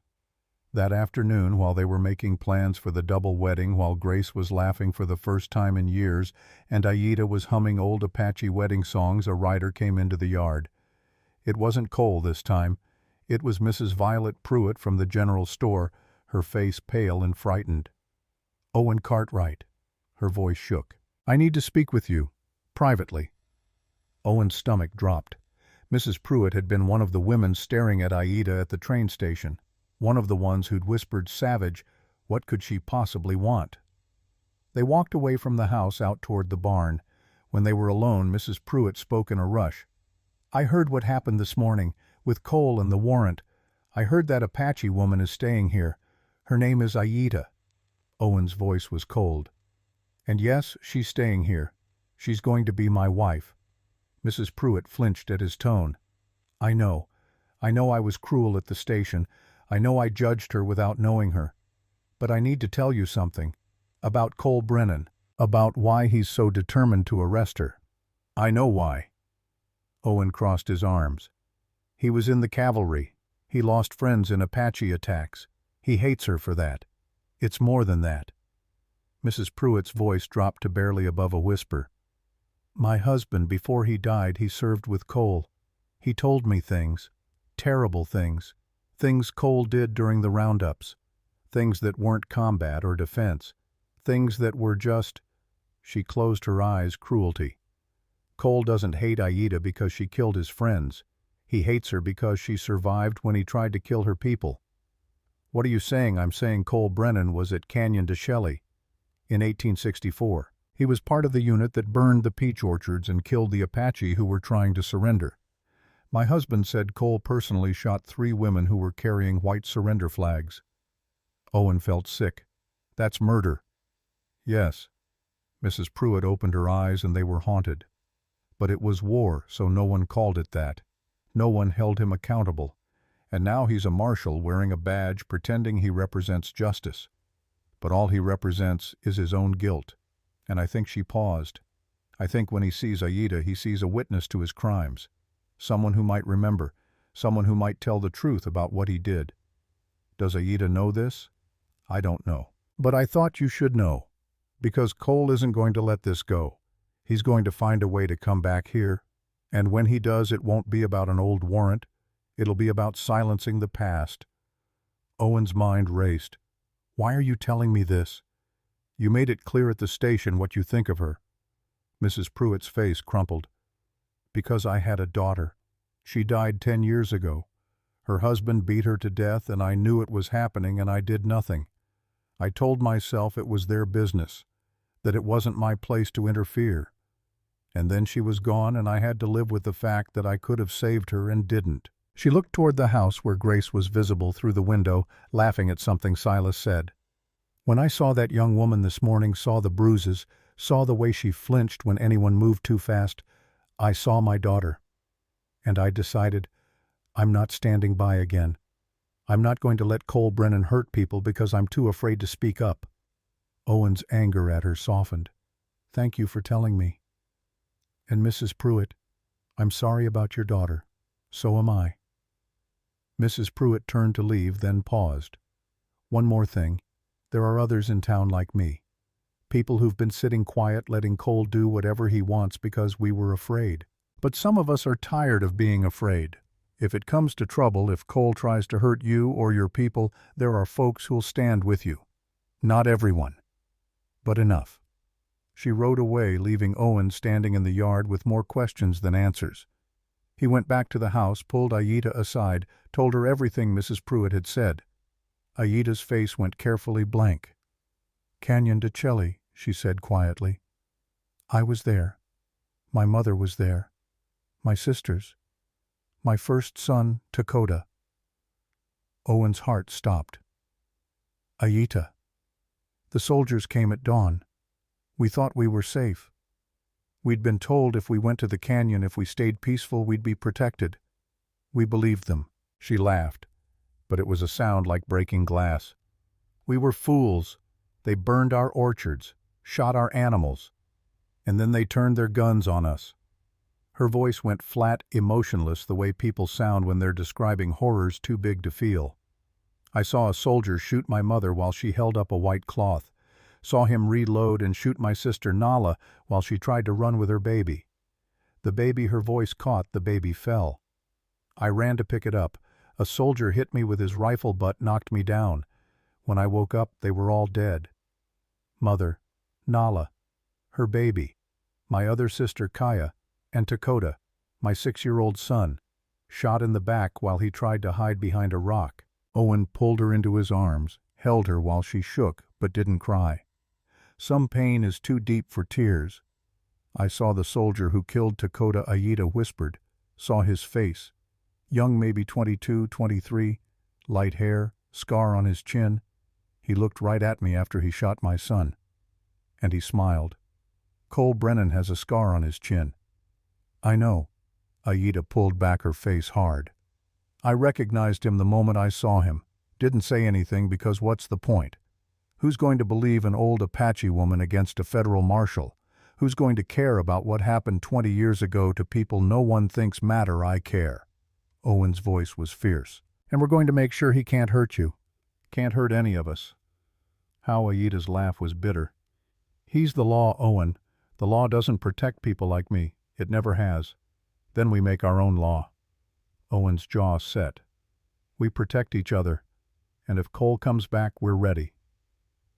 The double wedding happened the next day at sunset when the Wyoming sky turned orange and pink and purple like God was painting. Jonah performed the ceremony on the porch of Owen's ranch house with the mountains standing witness in the distance and the creek singing soft accompaniment below. Silas and Grace went first. Grace wore a simple blue dress that Aida had altered to fit her, and she held wildflowers that Silas had picked that morning. When Jonah asked if she took Silas as her husband, her voice rang clear and strong. "I do." No hesitation, no fear, just certainty. Silas's voice was rough with emotion when he said his vows. "I promise to protect you, to honor you, to never raise my hand to you in anger, to spend every day proving you were right to trust me." Grace was crying when they kissed, but they were good tears, healing tears. Then Owen and Aida stepped forward. They'd decided not to exchange rings, there hadn't been time to get them, but it didn't matter. What mattered was the way Owen looked at Aida, like she was the sun, and he was a plant that had been dying in darkness. What mattered was the way Aida's hand didn't shake when she placed it in his. Jonah smiled at them both. "These ceremonies are usually quite formal, but I think we can dispense with some of that. Owen, Aida, would you like to say your own vows?" Owen spoke first, his voice steady.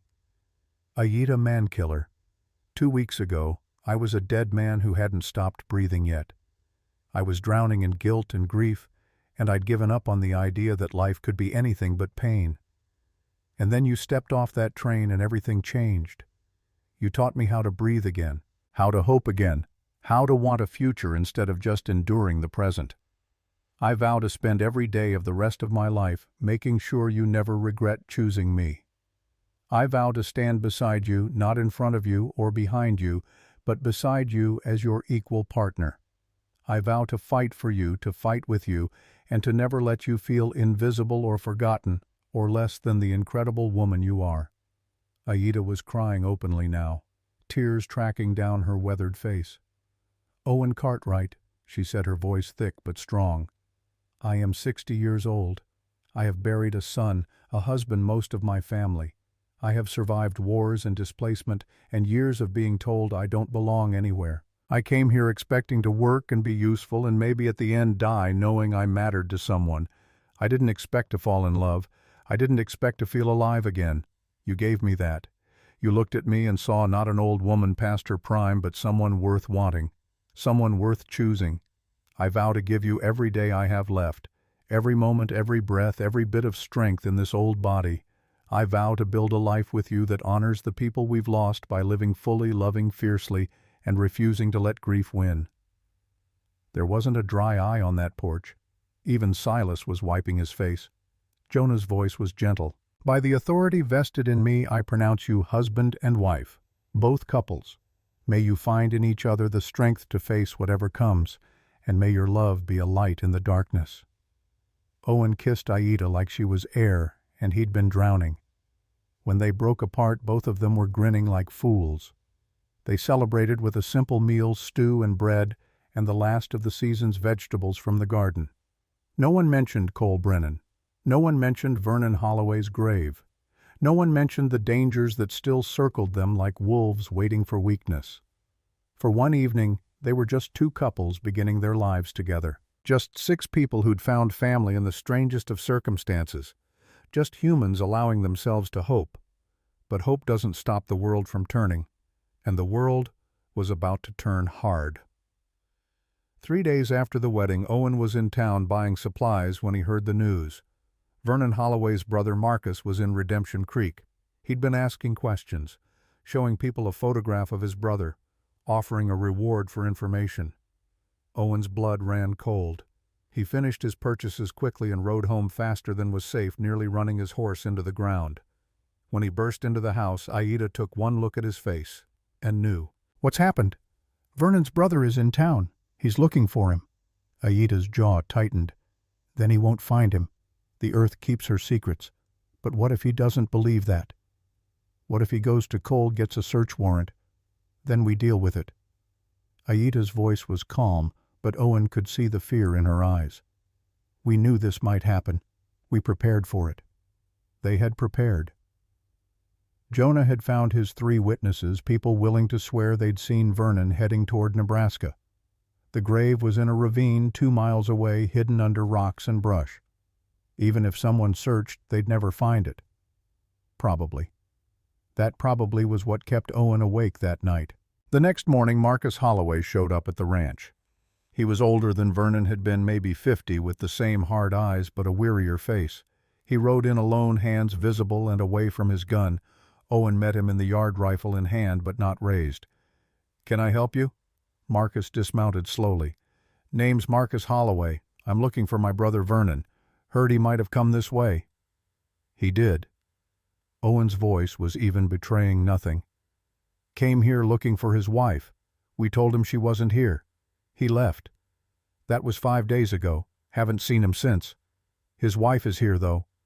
Marcus nodded toward the house where Grace was visible through the window. "I can see her. She's not his wife anymore." Owen's voice went hard. "She's married to Silas Drummond.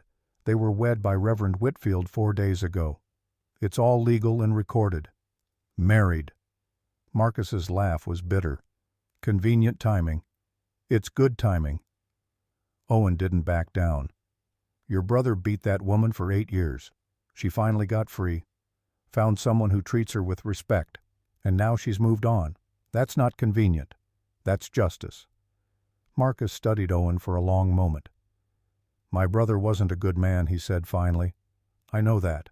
Our father beat us both growing up, and Vernon never learned to be different, never learned to be better.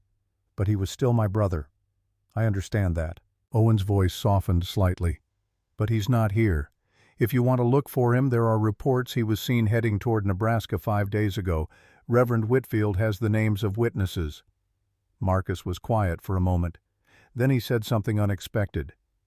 I don't care about finding Vernon. I care about making sure he's really gone. Owen's heart rate spiked. What do you mean? I mean Vernon was a rabid dog, and rabid dogs don't stop until they're put down. Marcus's eyes were sad but knowing. So if he's really headed to Nebraska, good riddance. But if he's not, if someone did what needed doing, I'm not here to cause trouble. I'm here to make sure it's done. Owen didn't know what to say. Was this a trap? A test? Marcus continued. I loved my brother, but I'm not blind. I know what he did to Grace. I tried to stop him twice. Got a broken jaw for my trouble the first time. He was sick in his head, in his heart.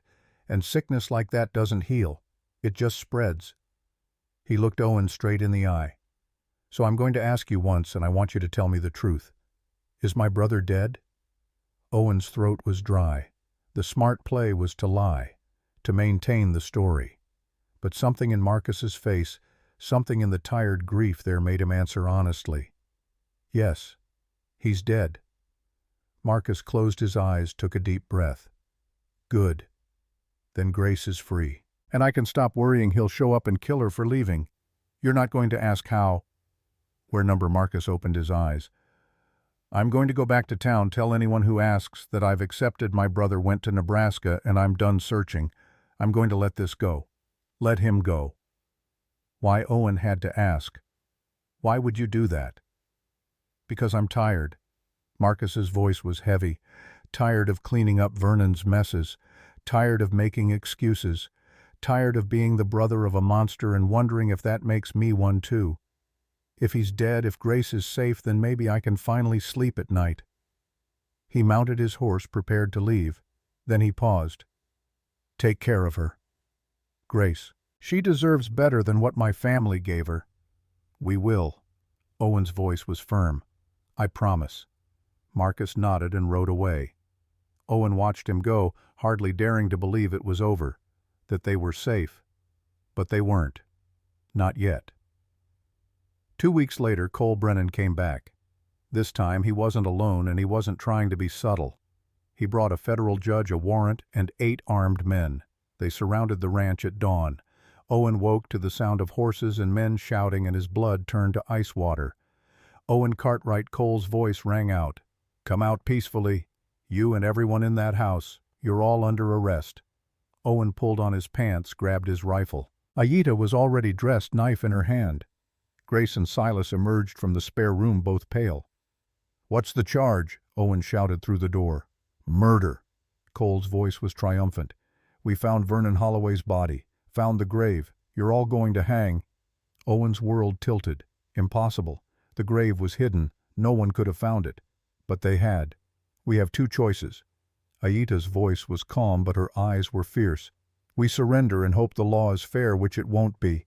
Or we fight. We can't fight. Owen looked at the window at the 8 armed men outside. We'd all die. Maybe. Aida touched his face. Or maybe we get out. All of us. Together. How the cellar? Aida had noticed it weeks ago, a root cellar with a tunnel that led to the barn. It was how Owen's father had survived a raid years ago. It comes out in the barn. We take the horses, ride hard for Fort Kearney. Federal jurisdiction. Cole can't touch us there. It was insane. It was impossible. It was their only chance. You have 5 minutes, Cole shouted. Then we're coming in, go. Owen looked at Silas and Grace. Take Aida. Get to the horses. I'll hold them off long enough for you to get clear. Like hell. Aida's voice was steel. We go together or not at all. They went together. Through the cellar, through the tunnel, into the barn. The horses were spooked but ready. They mounted fast, no saddles, just bridles and desperation. Cole's men saw them emerge and shouted. Guns fired. A bullet hit the barn door inches from Owen's head. Another struck Silas's horse in the flank, making it scream and rear. Ride, Owen shouted. Don't stop. They rode like the devil himself was chasing them. Down through the valley, across the creek, up into the hills where the terrain would slow mounted pursuit. Behind them Cole's men followed, firing, cursing, determined. A bullet caught Grace in the shoulder.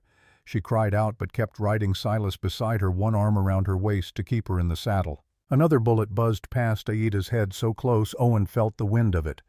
They rode for 3 hours without stopping. The horses were frothing, gasping. Owens had thrown a shoe and was limping, but they kept going because stopping meant death.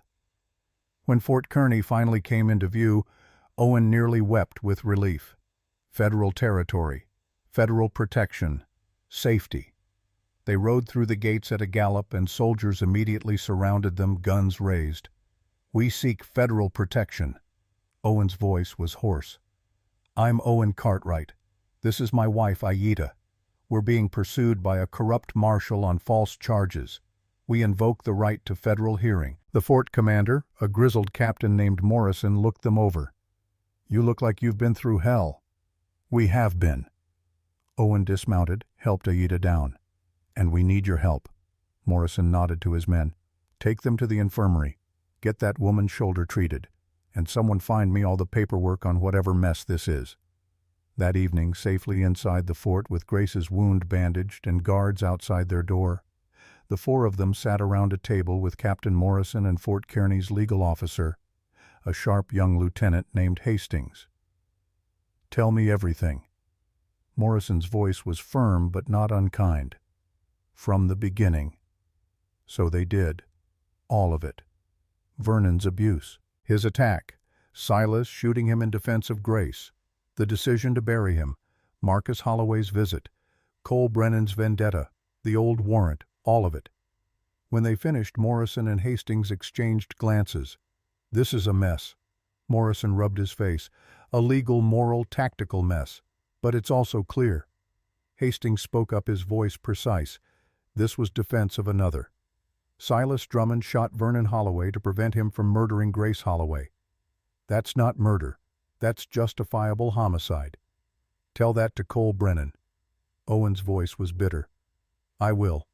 Hastings smiled thinly.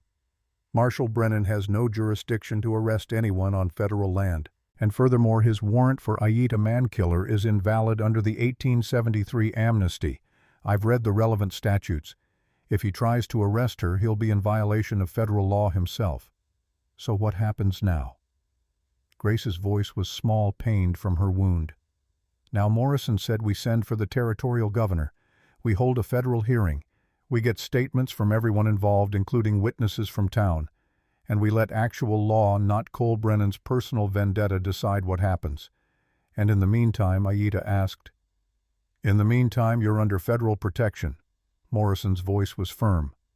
"No one touches you. Not Cole. Not anyone." 3 weeks later, the hearing was held in Fort Kearny's Assembly Hall. The territorial governor came along with 3 federal judges. Cole Brennan was forced to testify. So was Marcus Holloway. So was Reverend Jonah Whitfield. And so was Mrs. Violet Pruitt, who stood up in front of everyone and told them about Cole's crimes at Canyon de Chelly, about the women he'd shot, about the atrocities he'd committed and covered up.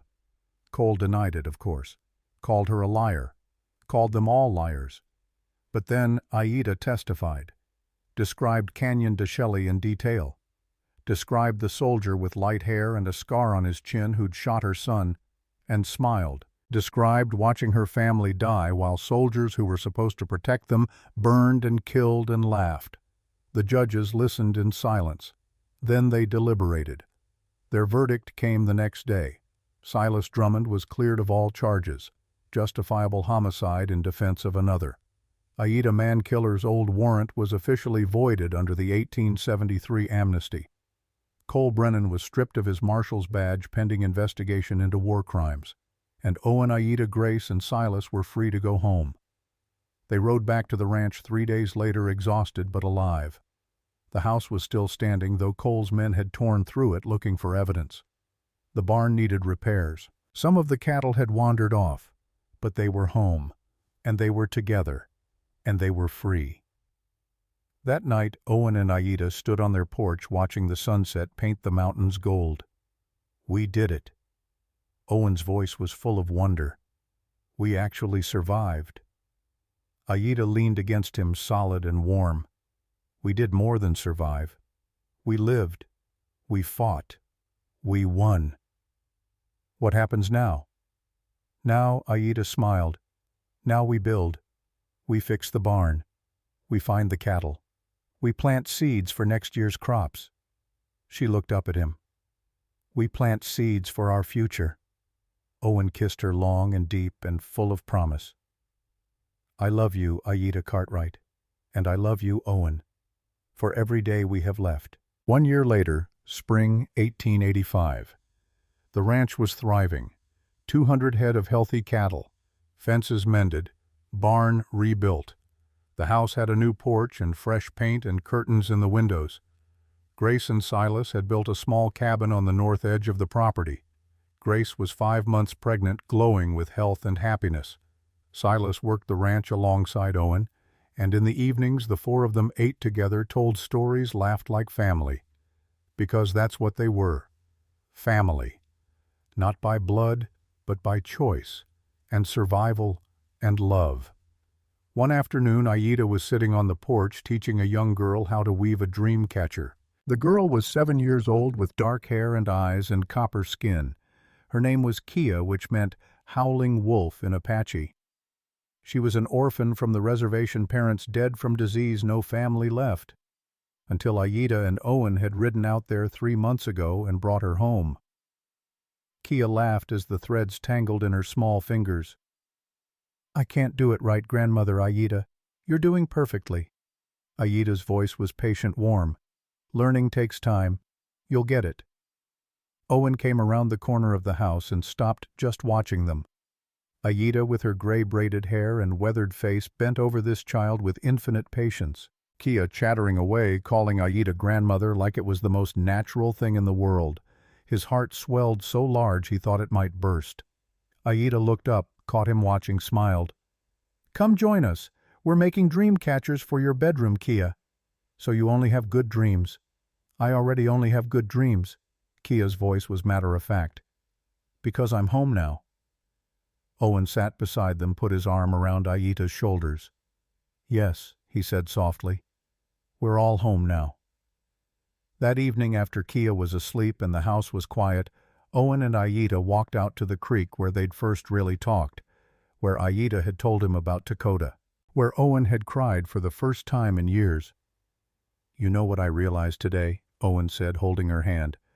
What we planted seeds. Not the kind you were talking about last year, the impossible kind, but real seeds. We planted Kia. We planted Grace and Silas's baby. We planted a life here that's growing and thriving and full of hope. Aida smiled, that beautiful smile that transformed her face. We did. We took all our pain, all our loss, and we made something beautiful from it. She looked up at the stars beginning to appear in the darkening sky. Dakota would have loved Kia, would have been a good big brother to her. He's watching over her. Owen pulled Aida close. Watching over all of us. Do you still hear Daniel? Aida asked softly. Still hear him scream, no. Owen realized it was true. I don't. I hear him laugh now. Hear him telling me he's proud, telling me to keep living. Good. Aida kissed his cheek. That's good. They stood there until full dark, two people who'd been broken and had found healing in each other. Two people who'd faced death and chosen life. Two people who'd planted seeds in the hardest ground imaginable and watched them grow. In the distance a wolf howled. Aida smiled. That's Kia's spirit guardian, she said. The wolf, strong and brave and loyal. She'll grow up to be remarkable, just like her grandmother. Aida laughed, that deep, rich sound that Owen loved more than music. I'm not remarkable. I'm just stubborn. You're both. Owen turned her to face him. You're stubborn and remarkable and the best thing that ever happened to me. And I'm going to spend every day of the rest of my life making sure you never doubt that. Then we'll both be busy. Aida touched his face. Because I'm going to spend every day making sure you know you're loved, that you've earned your peace, that you deserve every happiness. They walked back to the house hand in hand. Inside, Kia was sleeping peacefully under the dream catcher they'd made together. In the cabin across the way, Grace and Silas were building their future. And in the graveyard on the hill, 3 headstones stood witness to the past that had shaped them all. Owen Cartwright had come looking for someone to save him from drowning in guilt. He'd found Aida Mankiller, a woman who refused to disappear, who stood tall when the world wanted her small, who loved fiercely even after losing everything. Together they'd planted seeds in the hardest ground, seeds of hope, seeds of family, seeds of a future neither of them had believed possible. And against all odds in the harsh Wyoming soil, those seeds had grown. They'd grown into something beautiful. They'd grown into home.